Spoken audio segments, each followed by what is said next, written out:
My parents told me to stop wasting time on art. Now my painting is in a museum they can't afford to visit. A 27-year-old guy, and for as long as I can remember, my parents made me feel like my dreams were a waste of time. Growing up, our home was small, the walls thin, and every conversation seemed to revolve around bills, promotions, and how little I was contributing to the real world.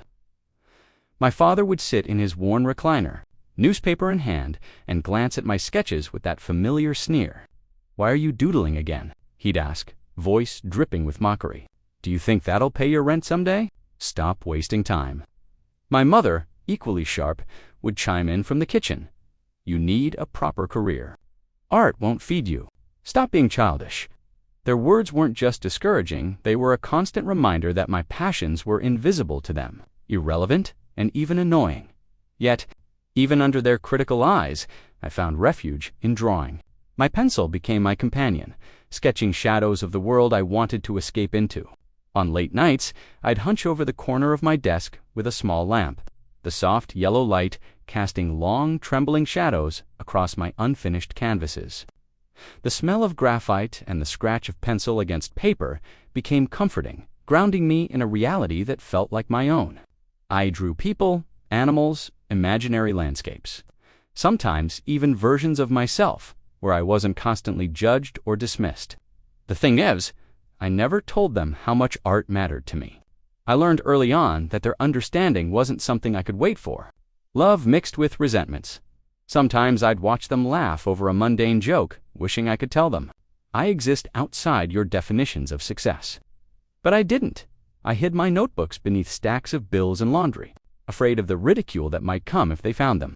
And in that quiet, secret world of lines and shading, I discovered something they could never take from me: the freedom to imagine, to create, and to feel that, maybe, just maybe, I was capable of something more than their narrow expectations. I remember one night, after another long lecture about practicality, sitting by my bedroom window, pencil in hand, thinking, maybe one day they'll see me differently, but deep down, I wasn't sure they ever would. I still remember sneaking out of bed long after the house had gone quiet, the floor cold beneath my bare feet, clutching my sketchbook like it was a lifeline. The hallway creaked with every step, and I imagined my parents stirring, judging me even from their sleep. At school, I found moments of solace. My art teacher, Mrs. Langley, was one of the few adults who actually saw me. She'd glance at my sketches during class, smile softly, and say, "You've got real talent, don't let anyone tell you otherwise." Those words felt like warmth in a world that had otherwise made me feel invisible. When I first told my parents about a scholarship opportunity, she suggested, I thought maybe they'd see I wasn't just wasting my time, but their reaction was as sharp as I'd feared.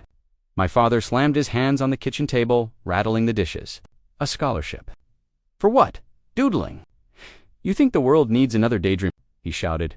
My mother's eyes welled up with tears, not from pride or emotion, but from frustration. "We've worked so hard to give you a stable path. Stop chasing these childish fantasies," she cried, her voice cracking. That night, I retreated to my room, staring blankly at the wall, feeling smaller than ever. But even under that suffocating weight, something inside me started to simmer quiet defiance. I began sketching even more, hiding my notebooks in corners of the house they'd never think to look. Every line, every shadow I drew was a tiny rebellion, a refusal to completely surrender. I wasn't doing it for recognition anymore. I was doing it for me, for that whisper of freedom that no criticism could silence. Sometimes, I'd sit by the cracked window pane, listening to the hum of the street below, imagining a life far from their judgment. I didn't know if I'd ever achieve it, but each sketch became a silent promise. One day, I'd prove them wrong. And yet, every time I thought about sharing my work, my stomach would knot. Could I ever truly escape their shadow? Or was I doomed to keep hiding in plain sight? College was supposed to be a fresh start, a place where I could explore my passions without judgment. But reality hit harder than I imagined. I enrolled in a business degree at my parents' insistence, sitting through lectures that felt like nails on a chalkboard, while my mind wandered to colors, textures, and lines I longed to create. Every spreadsheet, every accounting problem, was a reminder that my world, the one I could actually feel alive in, was still locked away from me. I'd sneak into the art studio after hours, the smell of paint and turpentine filling the cramped, musty space, feeling almost guilty for taking. Even these stolen moments, my parents had convinced themselves that their strategy was working. They'd brag to relatives. "Our son is studying business now, making something of himself." Their words stung like salt. They had no idea that behind my forced smile and polite nods, I was scraping together scraps of inspiration in hidden notebooks. I painted over weekends in a tiny corner of my apartment, the soft hum of the radiator and the distant chatter of the city outside keeping me company. Each brushstroke was a release, a secret declaration that I still existed beyond their rigid definitions of success. One afternoon, during a particularly miserable lecture, I realized I could no longer ignore the pull of art. The professor droned on about quarterly forecasts, and my pen slid across the margins of my notebook, sketching faces that felt more real than the people around me. For the first time in months, I felt a spark of excitement, a dangerous, thrilling hope that maybe, just maybe, I could carve a path for myself. But fear always followed. What if they found out? What if they thought I was throwing my life away again? My heart raced as I hid the sketches beneath my textbooks, hoping the creak of the floorboards wouldn't betray me. And yet, in that hidden world of graphite and paint, I began to see the faintest glimmer of something impossible, a future where I could finally be free from their judgment. But could I survive long enough to reach it? I'll never forget the day my father discovered my sketchbook. I had left it on the kitchen counter for just a second, and in that brief moment, my world came crashing down. He picked it up, flipping through pages filled with faces, shadows, and moments only I had ever seen. His face twisted with that familiar scorn. "What is this nonsense?" he barked. "You're wasting your life on this childish garbage again." My mother appeared in the doorway, arms crossed, her voice sharp. "We told you to focus on a real career. How many times do we have to say it?" That afternoon turned into an argument that felt endless. Words slammed into me like a physical force, each one driving a wedge deeper into my chest. "You'll never make anything of yourself with this," my father said, tearing one of my sketches in half. I remember the way the paper fluttered to the floor, its edges curled like a wounded bird. I wanted to scream, to fight back, but no words could undo the years of dismissal. I felt trapped between rage and despair, knowing that the people who were supposed to support me were actively crushing my soul. That night, I lay awake on my thin dorm bed, the remnants of my destroyed sketchbook on the floor beside me. The room smelled faintly of paint thinner, and the city outside hummed in a way that felt distant and unreachable. I realized something terrifying. If I stayed in their world, I would never be free. The fear, the shame, the constant judgment hit was suffocating me. I could either continue to live under their control or risk everything to chase a dream. They had always dismissed, so I made a decision. I packed a small duffel bag with a few clothes, my remaining art supplies, and my stubborn hope. I didn't tell anyone where I was going. I didn't have a plan, just a fierce determination to claim a life that was truly mine. As I closed the door behind me, the sound of the lock clicking into place echoed louder than any argument had. I was leaving everything familiar behind, stepping into uncertainty, and I had no idea if I'd survive it. Leaving home was like stepping off a cliff into a storm. I had no safety net, no steady income, just a duffel bag of essentials, and the stubborn conviction that art was my only path. My first few weeks were brutal. I washed dishes in a cramped diner, the smell of frying oil and soap stinging my hands, and cleaned floors in an office building late into the night. Each coin I earned barely kept a roof over my head, let alone enough paint and canvas to satisfy the obsession growing inside me. The apartment I found was a tiny, leaky studio, walls streaked with mold, the radiator groaning every time it tried to heat the room. Yet, in that misery, I found freedom. Every spare moment, every trembling minute, I poured myself into painting. The textures of oil and acrylic, the smell of turpentine, and the faint scratch of brushes against canvas became my lifeline. I painted the world I had always imagined. Wide skies untouched by criticism, shadows that whispered truths, faces that mirrored my fear and my longing. Hunger gnawed at my stomach, and the cold often bit through my thin clothes, but nothing could touch the exhilaration of creating something that was entirely mine. Occasionally, I showed my work to strangers in small cafes or local art markets. Most ignored it. Some laughed, but one evening, a gallery owner stopped mid-step, squinting at my largest piece. He tilted his head and said, "You have raw talent, but you're not ready yet." His words stung, but unlike my parents, they carried hope. For the first time, I felt seen, not mocked, not dismissed, just noticed. Even so, failure and exhaustion were relentless. I questioned if I had made a mistake, if leaving home was foolish. Every night, I stared at the dim streetlights outside my window, listening to the distant hum of the city, wondering if I'd ever reach a point where my work mattered. And yet, deep down, every brushstroke whispered the same truth. I couldn't stop. Because if I did, I'd be nothing more than the boy my parents wanted me to be, lost in their definitions. Swallowed by their expectations, the lowest moments often bring the tiniest sparks. And mine came when I almost gave up entirely. I had been scraping by for months, barely affording a loaf of bread, and the mold in my studio seemed to grow with my despair. One day, on a whim, I entered a small local art competition. It wasn't much, just a modest cash prize and a chance for my work to be shown, but I thought maybe, just maybe, someone out there might notice. To my shock, I won first prize. It wasn't the money, it barely covered a week of groceries, but it was validation. For the first time in years, someone had looked at my work and said, "This matters." The gallery owner from months before saw the announcement and approached me afterward, his eyes serious. "You have something raw here," he said, handing me a card. "If you're willing to work, I can show you how to refine it, how to survive as an artist." His mentorship wasn't glamorous long hours, harsh critique, and the constant sting of imperfection, but it was the first real guidance I had ever received. Slowly, I began to sell pieces online. Small commissions trickled in, barely enough to pay the rent, but each one carried the weight of recognition. And then, weeks later, something strange happened. One of my paintings appeared on a relative's social media feed. They had seen it online and commented before. I could tell my parents myself. I froze when I read the post. My parents had stumbled upon my work.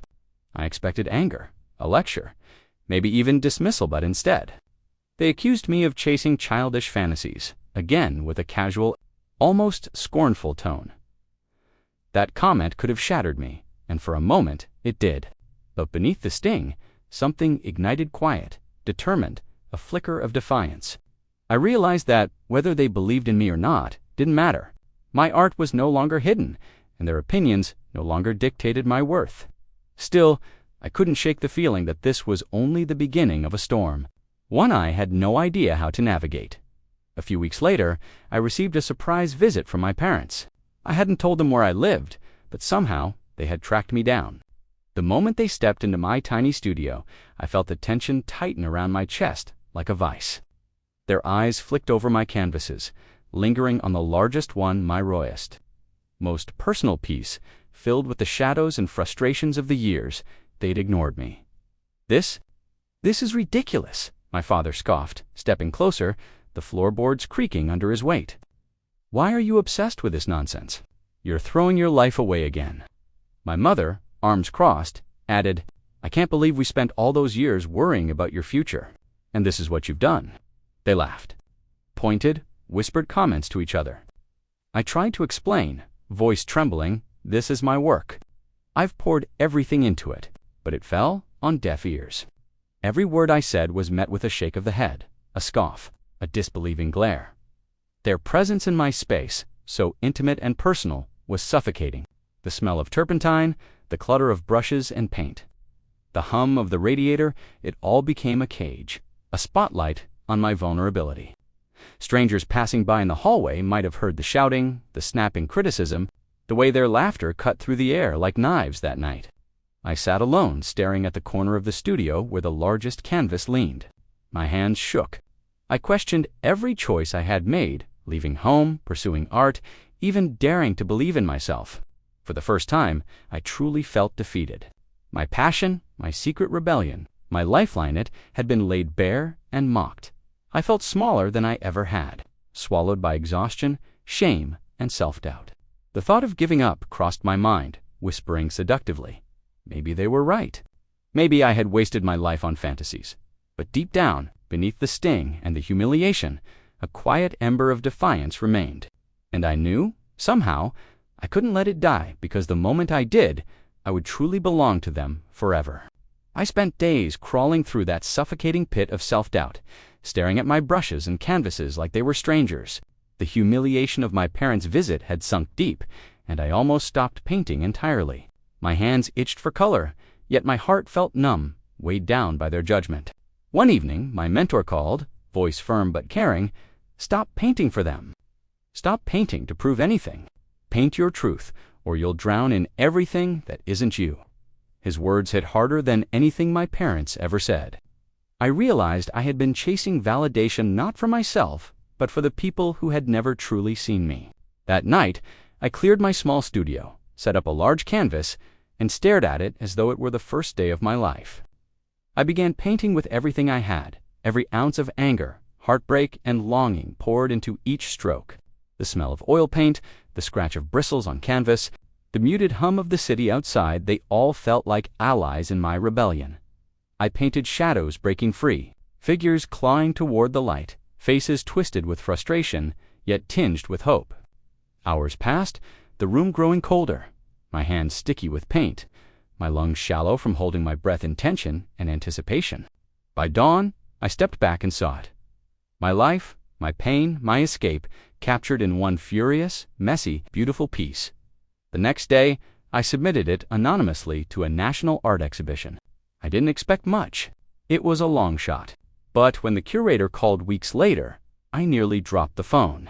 "We want to display your piece in our Emerging Artists Showcase," she said, her voice trembling with excitement. Shock, disbelief, and elation collided in my chest. For the first time, someone outside my tiny apartment saw my truth and valued it. And somewhere deep inside, I knew that this was the turning point, the moment when my art would stop being just a secret rebellion and start shaping a life of its own. But I had no idea that the storm I'd left behind at home was about to collide with this breakthrough. When my painting went up in the national exhibition, I felt like I was finally breathing again, like the weight of years of ridicule and dismissal had lifted, if only for a moment. Walking into the gallery for the first time, the scent of varnish and polished wood mixed with the murmur of visitors. I felt my chest tightened with nervous excitement.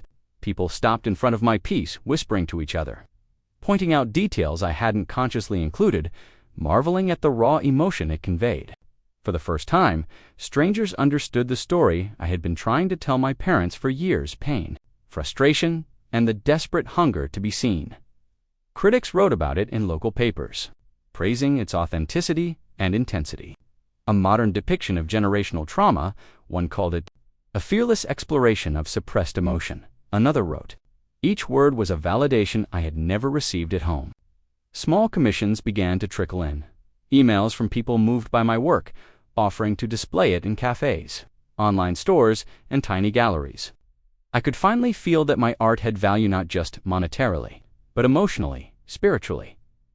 And then came the moment that made my blood run cold. A relative tagged my parents in a post featuring my painting, complete with the exhibition link. I didn't have to tell them they discovered it themselves. My stomach twisted when I imagined their reactions. Would they finally be proud? Or would they dismiss it, mock it, like everything else? I steeled myself, unsure if I wanted to hear their voices, to feel that familiar sting. But this time, it was different. The storm of their judgment no longer had the power to break me. My art had a life of its own, recognized by people who mattered far more than the ones who had belittled me for decades. And yet, in the back of my mind, a quiet, ironic thrill began to form because the same people who had once called my dreams worthless now wanted to see them up close. And I knew, deep down, they might not be able to afford it. A few weeks after the exhibition opened, my parents called. Their voices were overly cheerful, trying and failing to mask curiosity. "We saw your painting online," my mother said, almost too quickly. "It looks impressive. We'd love to see it in person." My father added, "It must be amazing to see your work up close. Can we get tickets?" Their words dripped with the same condescension they always carried, as if the years of mockery had been erased by some magic. I hesitated. Part of me wanted to hang up, to ignore them and savor my triumph privately. But a flicker of mischief stopped me. I didn't correct them, didn't explain that their sudden interest didn't erase the years of dismissal. Instead, I said, "Sure, tickets are available online. You can check the website. I didn't volunteer to help, didn't offer discounts." Later that week, I overheard a conversation when a mutual relative mentioned the ticket prices. My parents had laughed at the cost and admitted, begrudgingly, that they couldn't afford to go. The irony hit me like a lightning bolt. They had spent decades dismissing my talent, criticizing every brushstroke, every dream, and now, when my art was recognized and celebrated, they couldn't even step inside to witness it. I walked past the gallery that evening, watching people file in, their murmurs and odd expressions filling the space with life. My painting hung tall, vivid, every shadow, every stroke, every ounce of my struggle displayed for the world to see. Strangers paused, leaned in, discussed, admired. And somewhere outside, my parents' absence was a silent punctuation to the years they had ignored me. A wave of satisfaction washed over me, quiet but sharp. No confrontation. No shouting, just the reality that their smallness could never touch the work I had built from the ground up. For once, life had given me a kind of poetic justice. Yet, even in that quiet triumph, I felt a pang of something else: curiosity. How would they react if they could see it? And more importantly, would they ever understand the world they had missed? A few weeks later, my parents tried again. This time, they asked if I could somehow get them in for free, claiming, "We're family. Surely you can make an exception." Their tone was almost casual, but I could hear the old entitlement threading through their words. I told them politely that the museum had rules, the tickets couldn't be bypassed. They hesitated, then left it at that. Assuming I'd eventually cave, on the day they finally came, they had to pay full price, something they clearly weren't thrilled about. I didn't meet them inside. I stayed home, watching from my studio window. They peered through the large glass panels of the gallery entrance, craning their necks to glimpse my painting. And there it was, every shadow, every figure, every piece of pain and resilience I had poured into the canvas, displayed for everyone but them to fully experience. The irony wasn't lost on me. As they stared, I imagined them recognizing themselves in the oppressive figures I had painted: parents who criticized, dismissed, and controlled. My father's jaw tightened, my mother's lips quivered. For the first time, I saw the discomfort, the tiny spark of guilt that had never appeared in decades of verbal attacks. They couldn't touch it, couldn't change it, couldn't erase it. My life, my talent, my triumph stood just out of their reach, tangible but untouchable. I sat back, the smell of oil paint lingering in my studio, the hum of the city outside filling the quiet spaces. I didn't gloat. I didn't call them out. I simply let them stand there, confronted with the very thing they had refused to nurture. The art that had been my rebellion and my salvation.